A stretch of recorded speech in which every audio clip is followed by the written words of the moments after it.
Okay, welcome back everybody to the Modern Revolution. So glad you decided to join us for another episode. As you know, when we invite our guests on, we don't spend a lot of time sort of establishing their authority. Instead, we encourage you to listen deeply to them. And at the end, we'll give you a way to learn more about them. But instead of trying to tell you why you should listen to them, we want you to listen and draw your own conclusions. The folks that come on board, they're thinking about things differently and they're moving us forward in ways that we need to be moved. And so sometimes it's different than what's gone on in the past. And in that contrast between what you may think you know and what you might learn today is where a lot of this magic happens. So today I have the good fortune to talk to Taylor Rose. Taylor, thank you for spending time with me today. Appreciate you having me. Thank you so much. And we generally like to begin with trying to understand, Taylor, what problem in the world are you trying to work on? What problem are you trying to solve out there?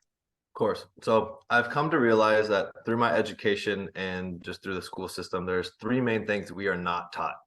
It Okay. is how to stay healthy, how to eat properly, and how to do our finances. Okay.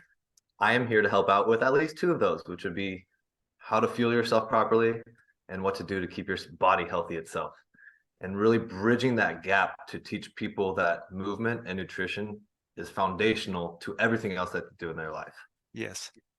Well, I'm so happy to hear that because I agree with you. And I also think that in a world in which lifespan and health span don't always equal the same thing, that living a long life isn't an enjoyable thing if the last 20 years you can't move and you can't, live in the way that you might like to live. And I know in your life, I mean, you've ate and moved at the highest levels of sport. Could you tell us just a little bit about sort of your experiences as an athlete? Yeah, 100%. So I started off with basketball as like my love, right? Okay. I actually ended up having a falling out with one of my coaches as I was moving into varsity. Mm-hmm. We had a meeting, and that day was actually league finals for track and field, where I was doing high jump and long jump to Okay. improve my jumps for basketball. Right. Well, that just changed my complete trajectory into track and field. And I did that for over 10 years, training professionally after being a collegiate athlete with some of the top in the world. Wow. So the road of that path was rocky, knee Mm-hmm. surgeries involved, torn hamstrings, Mm. torn plantar fascias, all that stuff Wow. that just comes with being an athlete, Right. right? But through all those events, I just grew as a person and learned more about all of those injuries or how to prevent them or enhancing recoverability through nutrition and movement. And it really set me up to train with world record holders, Olympic gold medalists, and it was amazing to be in that environment because it's Sure. completely different than the collegiate environment as well. Yeah. Yeah, that's rarefied air. I mean, I don't think we always appreciate the distance between the most excellent people that we may have in our immediate community and the most excellent people on the world stage. That gap is often hard to appreciate unless you've been kind of in the presence of that. So as a eater and a mover, an athlete operating at the highest levels of the sport, you have this trajectory that you're likely the focus of it, right? You're the athlete in the picture and you're focused on your own things. But then over time, you could have applied that discipline towards lots of different ways to create a livelihood. And instead, you chose to apply it to help other people do the same. Could you tell me a little bit about that decision-making process? Was it an epiphany, like where you talked about you found three things that you wanted to help teach people? Did that occur to you in a moment, or was that incremental? And was it kind of a little step at a time over a long period of time? I would say for the general population, it happened in a moment. As Okay. far as being a coach to athletes, it happened over time. Okay. So the moment that it happened was when I got my first job as a personal trainer at a commercial gym. Okay. And I stepped in, they hired me because I had my master's degree in kinesiology, certified strength conditioning specialist. So I had those marks where they're like, okay, great, you're a good fit. I'm like, okay, cool. Just going to come in and help change people's lives in that aspect. I saw what other trainers were doing Mm, and other people in the gym. I was like, you guys are going to hurt people or like These other people just come in here and just don't know what to do. I'm like, things need to change. They need to be educated on this. Right. And the barrier to entry to the gym is very, very large. It intimidates people. Yes. Yes. So step one is getting into the gym. And I give major applause to people who do that because it's a big Right. step. But oftentimes they get stuck on the treadmill or on the elliptical Yes. because they don't know how to navigate everything else. Right. Right. And I found that bridging that gap from the cardio equipment to strength training enhanced people's lives immensely. And then we got into the nutrition. So that moment where I saw other coaches and other members doing things that just weren't optimized, I was like, wow, one, I took my education for granted. I didn't know how much I learned Yeah. from Dr. Galpin and Dr. Brown and Dr. Coburn, which I went to Cal State Fullerton. So we were like the best in the West, publishing tons of research. Okay. And I was like, wow, this is different. This is a different realm of the world that I didn't realize needed more help than what people portray. Yeah. So that was literally one instance I walked into work and I was just like, wow, this needs to change. Yes. As far as coaching athletes, it has been a developmental type thing because I did a lot of things that I learned on the athletic performance side of things selfishly. I'll be open with that. Right. I wanted to be the best as I could possibly be. Sure. I read more. I reached out to people. I did all these things to improve my own performance as much as possible. And throughout time, I was able to actually help others and they would reach out to me. And my background in kinesiology aided me in doing that. And I just became an open book, just let everybody know, like, oh, this is what I'm doing. This is what the research shows. This is what has worked for me anecdotally or my teammates. And I have the fortunate pleasure of now my former teammates are my athletes. I actually Yeah. get to Yeah. coach them. Wow. So that was gradual for sure over time.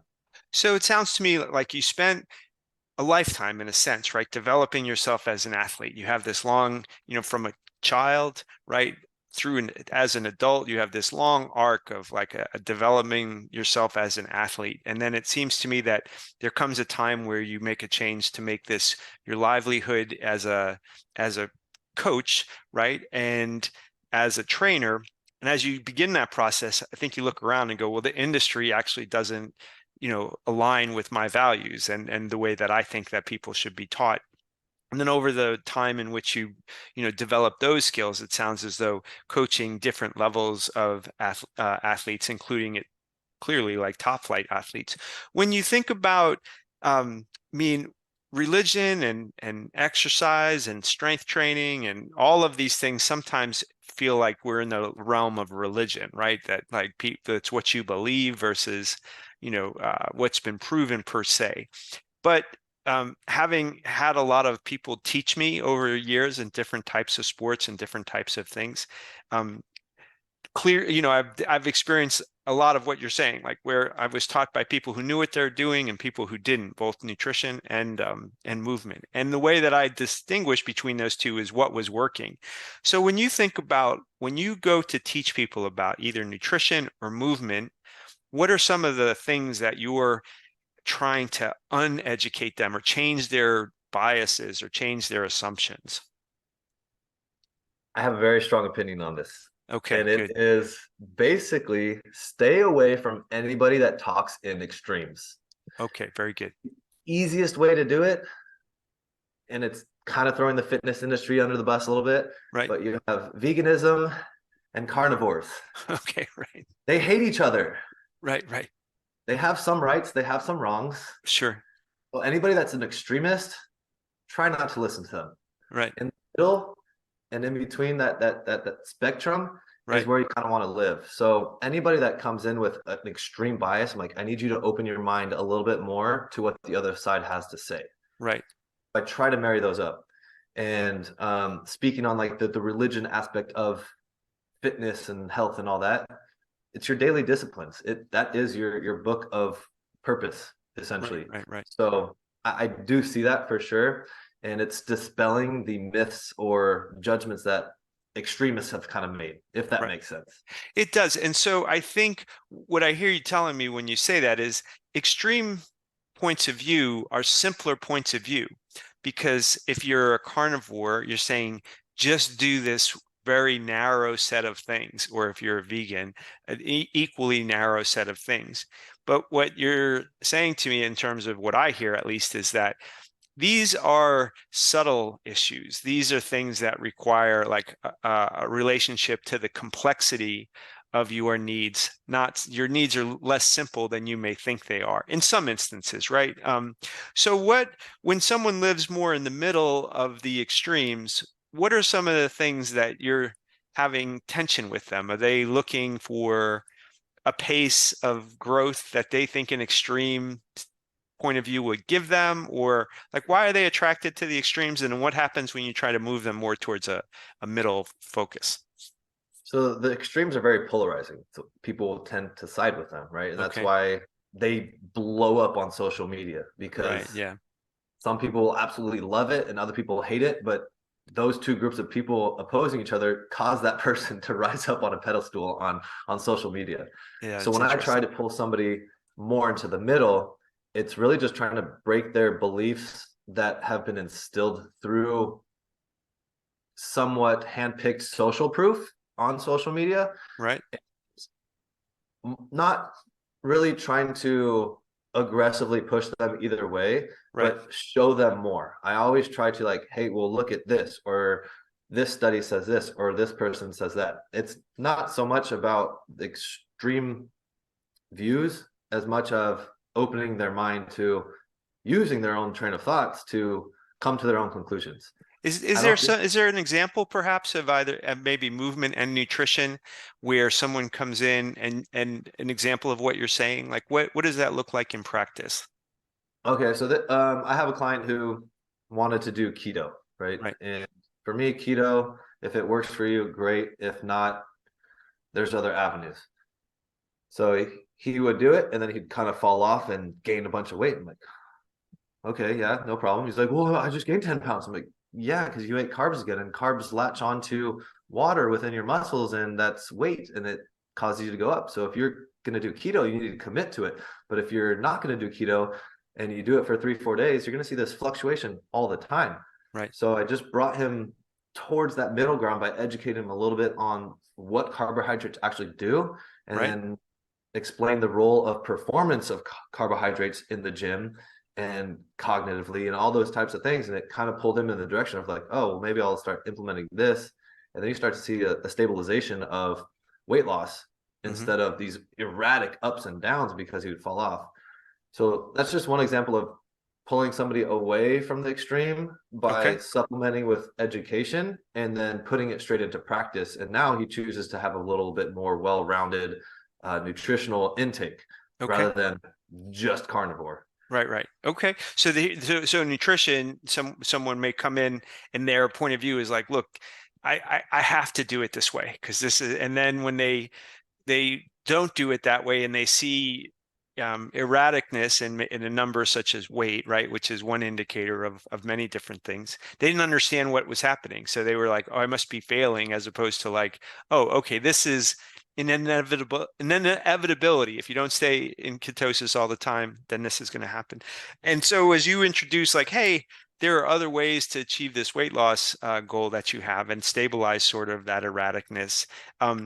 Was it a hard conversation? Like, were they pretty open, or did it was it in the realm of like, look, there's no way can be right? Like, how hard is that transition to move people into a more balanced perspective? I'm a pretty nurturing coach, so I wouldn't say it's a hard conversation. Okay, I will give people chances and hear them out. right, And I keep putting in a little bit more towards them as far as like, hey, well, this is why, or tell me a little bit more about something else that may have happened. And I try to extract more information out of them very good. rather Yeah. than telling them what to do. Okay, So listening to what it is that they're doing to figure out how I can help them best. Because one, you hire a coach to have them coach you, right? But right, right. some people just have, this is what Yeah, I'm yeah. doing. I need to do this and I cannot change. It's Right, like, right. well, if you've been doing that for so many years and it's still not working for you, why are you going to come to me and tell me that we have to do what Yeah. did not work for you for years? Right, right, So it's that it's a big part of what I do is just educating them as much as I can on the entire spectrum. And I'll go both ways and explain the benefits and the detriments to certain things. Right. But the conversations aren't like always hard unless I really haven't had somebody that's totally grounded in exactly like, I will not do this. And if you won't do this for me, I don't want to see you anymore. Right. Right. Right. I think I'm pretty good at attracting people that are a little bit more open-minded because I do practice a lot of like mindfulness and things like that, where you have to be aware of other situations beyond just what your own stigma is. Yeah, So, that makes a lot of sense. And that gentleness, I think, is a way to create longer term change rather than like a harshness. Because if someone reacts to like a lot of aggressiveness, then they may, they may comply out of like wanting to get out of the discomfort of the situation, but in a gentle way in which you kind of you're getting people to think about things differently over time. I think those changes happen in a more thorough and complete manner.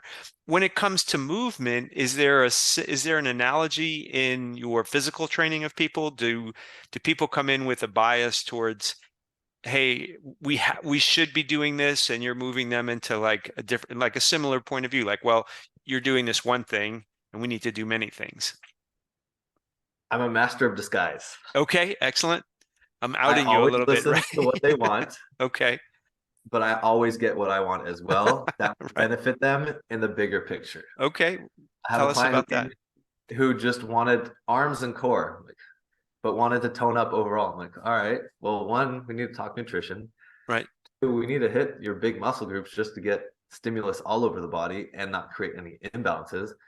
So I would choose my days and my programming based off of what they wanted so they would get that satisfaction right. while getting the things in that I know as a professional coach to get them the results they want. Yeah, So the results is the long picture, the big game. right, The day to day, I can give them things that will make them happy every single time. right, Right. right. So that is what I would say is the art of coaching. Sure. Before I've worked with hundreds, probably thousands of people by now, where they come in with their bias of what they want. As a new trainer, I'd be like, okay, and really focus in on that. Maybe like 75, 80% of what they wanted Yeah. and maybe 25% of what I thought they should get. And like they're not getting what they should out of the program. So that's when I started to marry up the two to blend them a little bit more so they were happy with the movement and also getting the results that they're looking for.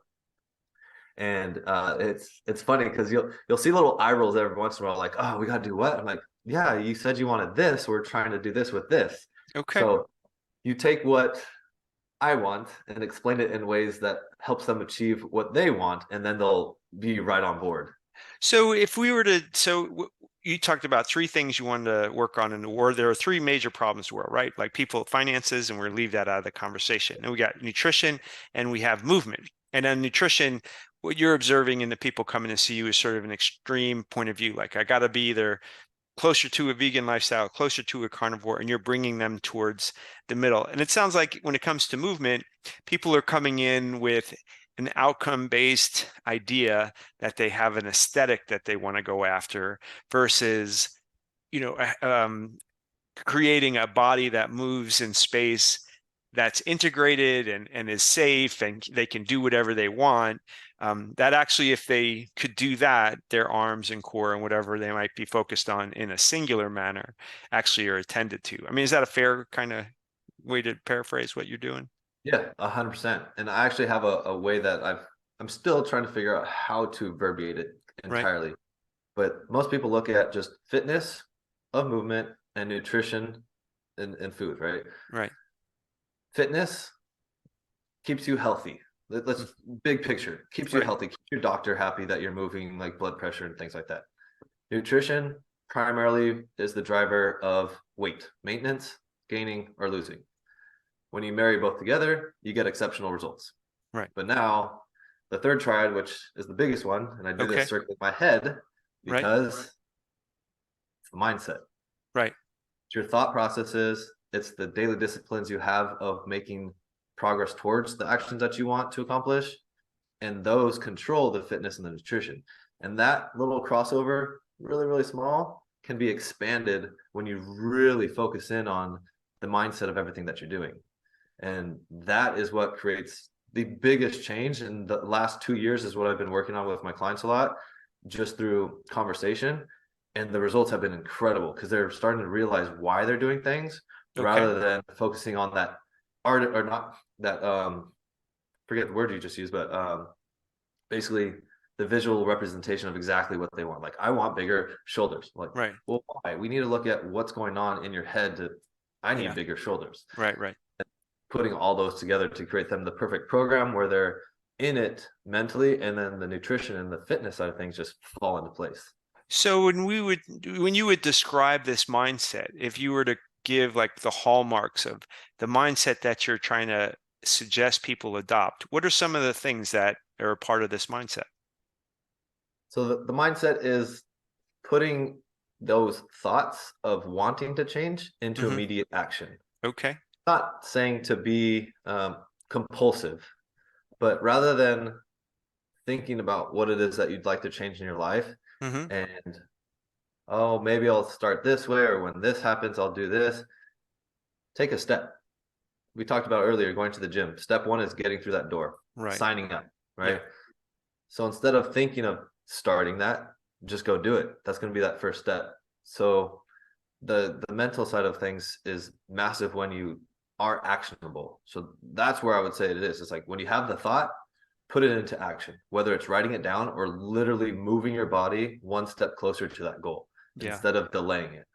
Okay. So, I mean, yeah, we in jujitsu, you and I were talking about jujitsu plays a role in my life and in your family's life. And sometimes we will say like the hardest belt to get in jujitsu is the white belt because there's the number of people in the world who don't do jujitsu. And then for those who actually step on the mat, it's a smaller percentage that choose to step on the mat, which is similar to what you're saying. And other things come to mind, right? Like if you have a dream, well, that dream, exists out there in some in your mind and in your heart. But if you have a goal, that's different. And then if you have plans to achieve a goal, that's different still. So it sounds to me you're trying to understand your clients, the people that you work with, what is it that you actually deeply want? And then how do we move you incrementally towards that one step at a time?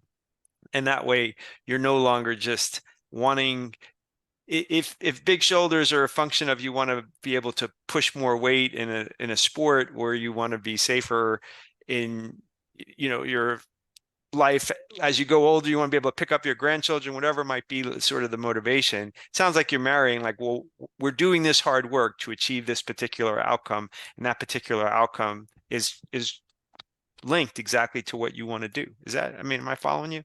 Yeah, 100%. I mean, there's always a deeper desire to the first impression that somebody gives you, right? So if we go into the athletic world, Right. uh, probably in your younger crowd, jujitsu, oh, I want to be a fighter. I want to go to worlds. I want to do all that, right?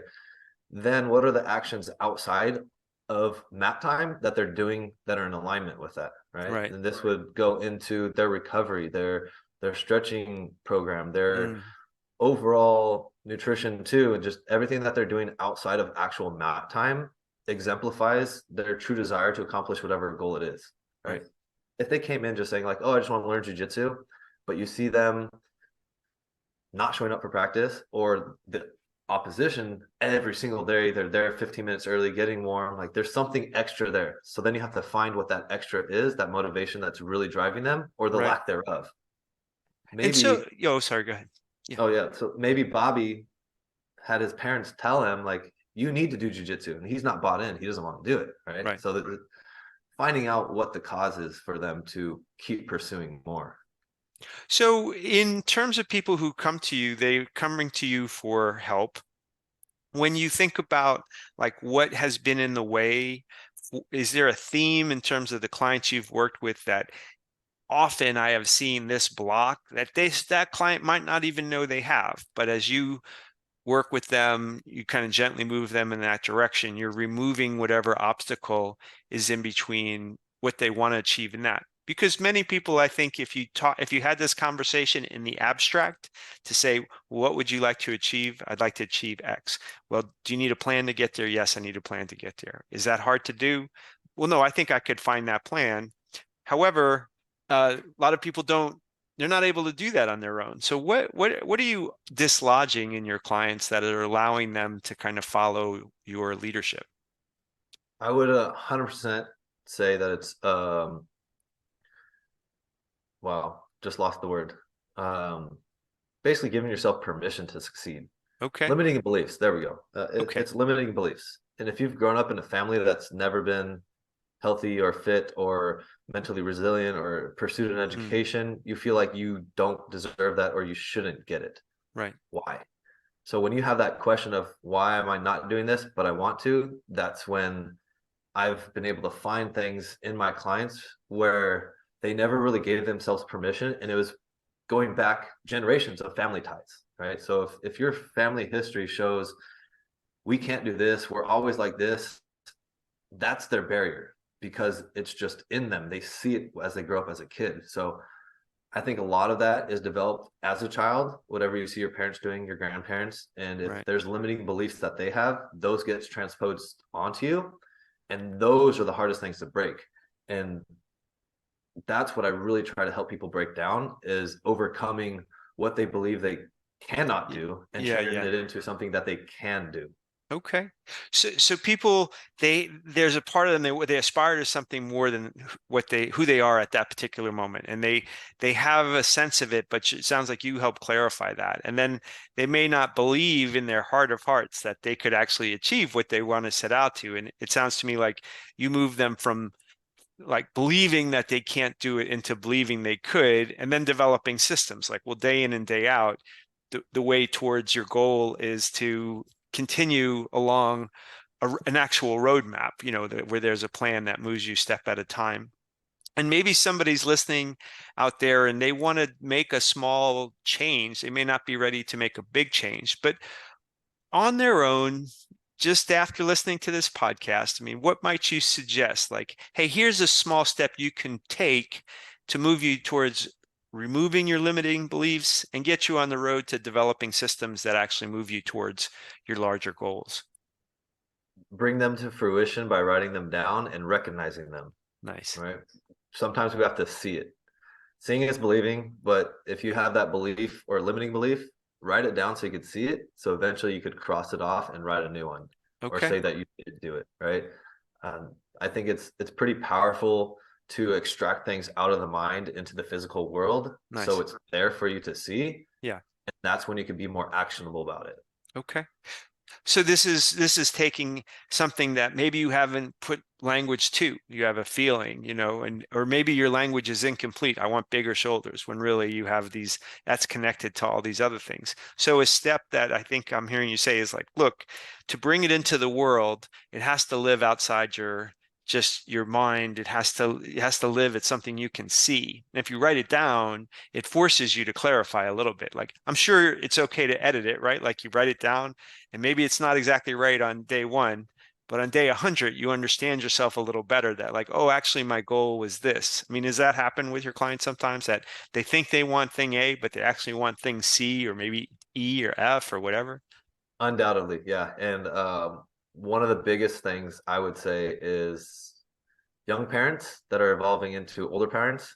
And then also when they say they want to be healthy, but I recognize that they're not doing the other things during the day that are not healthy. Hmm. And then we get blood work done. Interesting. So that's internal that we can't see. Yeah. A lot of times we can't feel, but then, hey, you got this blood extracted. These are the numbers. Yeah. Now it comes to fruition for them. They go, oh, I really need to make these changes. Right. And track that because now it's on paper, it's in the physical world. Even Yeah. though it is physical here, they don't have the metrics or the understanding of how to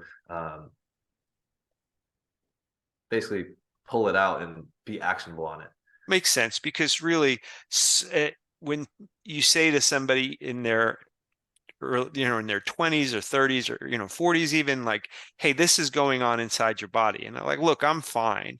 I think that there's this spectrum of what I call like the walking well, like people they're getting through their day and they're generally okay, but they don't really have an appreciation of how good they're actually meant to feel. I think about that with sleep a lot because I think if you ever get a really good night's sleep and you wake up and generally you're not getting a good night's sleep, you can't believe how different the world looks if you actually slept well, right? I mean, I know that for myself because I have a lot of information about how to behave, and I don't behave like that every single day. And so there are days where I've put myself in a position that when I go to bed, I got all the behaviors of the day that are going to work against a good night's sleep. However, on those days when I bring into alignment my goals, and I'm thinking about how the day is going to end at 8 o'clock in the morning rather than at 7 o'clock at night, my days when I've well rested are very, very different. And the parenting, I mean, I think, would you consider yourself you're a parent, would you consider yourself a new parent? Would you consider yourself an experienced parent? Where are you in your parenting journey? I would say new parent. I have a Okay. 2.5-year-old. Yeah, Okay. so Yeah. 2.5-year-old girl, definitely new for me, but I've seen other parents that sacrifice themselves in a way that actually sacrifices not only themselves but their kid too. Yeah. Right. So everything that I do is to be able to keep providing, not just physically, financially, but to live a life with her, Right. alongside of her, rather than on the sidelines. Yeah. And I'll never point the finger like I don't have time because of my kid. I Sure. have time because I want to be there for her. So, Yeah. new parent, I know there's always going to be struggles here and there, but it's definitely something that I've committed to as far as being the best father possible in every aspect, and that's Right. also setting an example for her. Very good. I have a blended family of 5 children. So my oldest is 28 and or is about to be 28, I guess. And so the the parenting journey is a long one, and you can't pour from an empty cup, as they say, right? Like you have to have yourself to offer, and that means that you can't ignore yourself in the equation of the family, and that's subtle and that's hard. You have lots of dynamics to work your way through, and they change at every Mhm. stage of your life and your child's life. It's a lot of moving dynamics. When you think about things you've achieved and parenthood aside, do you have something that you'd like to point back to in at this juncture in your life where you're like, this is an achievement I really feel strongly about, and I'd like to be associated with this thing that I've done? Well, how might you describe that? It would be taking the leap to move out to LA to start my gym while also trying to pursue the Olympics. Wow. So that Yeah, was a big, big risk, and right, with no guaranteed reward whatsoever. right. 6 years later, things paid off. The Okay. the gym is thriving now. The Olympics did not happen, but I met some of the most incredible people in the world. My Yeah, teammates, yeah. my coach, who was a family friend, mentored me through the whole process, Wow. and a lot of that was just through maybe a little stubbornness, but also mentally resilient in the aspect of I want to accomplish this. I'm going to make it happen. Right, And when I didn't know things, I made sure to learn as much as possible or reach out to people. right. So that was 2017, moving out from where I'm sitting right now to Okay. downtown LA with my girlfriend at the time, which that weekend I actually proposed. Oh my goodness. Yeah, that is when things really shifted. So I would like to say it's probably, committing to being an exceptional athlete while also taking on the task of being a small business owner, Yeah. and not giving up when it got hard. Yeah, that's extraordinary. And those experiences will serve you, I'm quite confident, your entire life to have gone through and developed the toughness that is about adopting. Those are two extraordinary roads, right? Trying to become an Olympic athlete, developing your own business. These are different parts of your brain, different part, and you were stretching yourself surely in incredible ways, and to have landed in a place where you're happy and grounded and your life is moving in the direction that you want, regardless of whatever outcome you might have thought about at the beginning. Maybe the outcome you thought, you're going to win that Olympic gold medal and be on a box of cereal or whatever might have been like the dream. It might not be the same, but it sounds like everything's in alignment with who you are as a person and where you want to go. Mhm. Yeah, I strive to accomplish as many 1% as I can. Yeah. Being an NCAA D1 athlete who was a regional qualifier was or top 48 is 1%. Yeah. Actually smaller than that. One of them I need to do still is a marathon, Okay. and to be on the athletic side of things, a one percenter, Hmm. but train with like the likes of Michael Norman, Rob Benjamin, Sidney McLaughlin, all of them. They Right. are that 0.0000001%, Yeah. and Yeah. it made me look like 100%er. Yeah. Like Yeah. Yeah. Right. wild the dynamics in that, and then just always just pursuing something. The goalposts always move. Life always challenges you, and I think if you have like a defined like I want to accomplish this, and you get there, you feel lost. Right. So always pushing towards a greater purpose or moving the goalpost to accomplish something else to see what you're truly capable of. Yeah. I love that. I mean, I think for me, it's a function of curiosity. I think rather than thinking this is the only thing, like, because if you have a fixed goal and achieve that goal, you can really be miserable. And I think that happens with people with amazing financial success, that was their aim, that Mm. it's, in a sense, it's done. Like I've got it. And then I think in the absence of trying to be curious what else can happen, self-destructive behavior sometimes can crop up because there's not really a focus about that. I'm not so much in the frame of mind that says pushing for the sake of pushing and always, like, thinking that things are not enough is a good way to live. However, it, the same behavior on the outside can look at with the curious person, like, well, what happens if I apply a little more effort, get a little more focus, get a little more expertise into my life? Who knows what you can achieve? And that sort of, if it's curiosity driven rather than a sort of greed of experience, I think those things, because curiosity has no limit in a sense, Yeah. right? We never really know. Well, there may be people listening, they want to find you. They may be listening in LA, they may be listening somewhere else in the world and want to find you. Where did they find you, Taylor? Best place to find me is on Instagram. It's Okay. Tayro Runs. That's the handle that I used while I was running, and I just love connecting with people on there, making sure that I can provide them as much value as possible. Okay. Well, good. Well, Taylor, I really appreciate you spending time with us today. This was great. Yeah, great conversation. I loved it.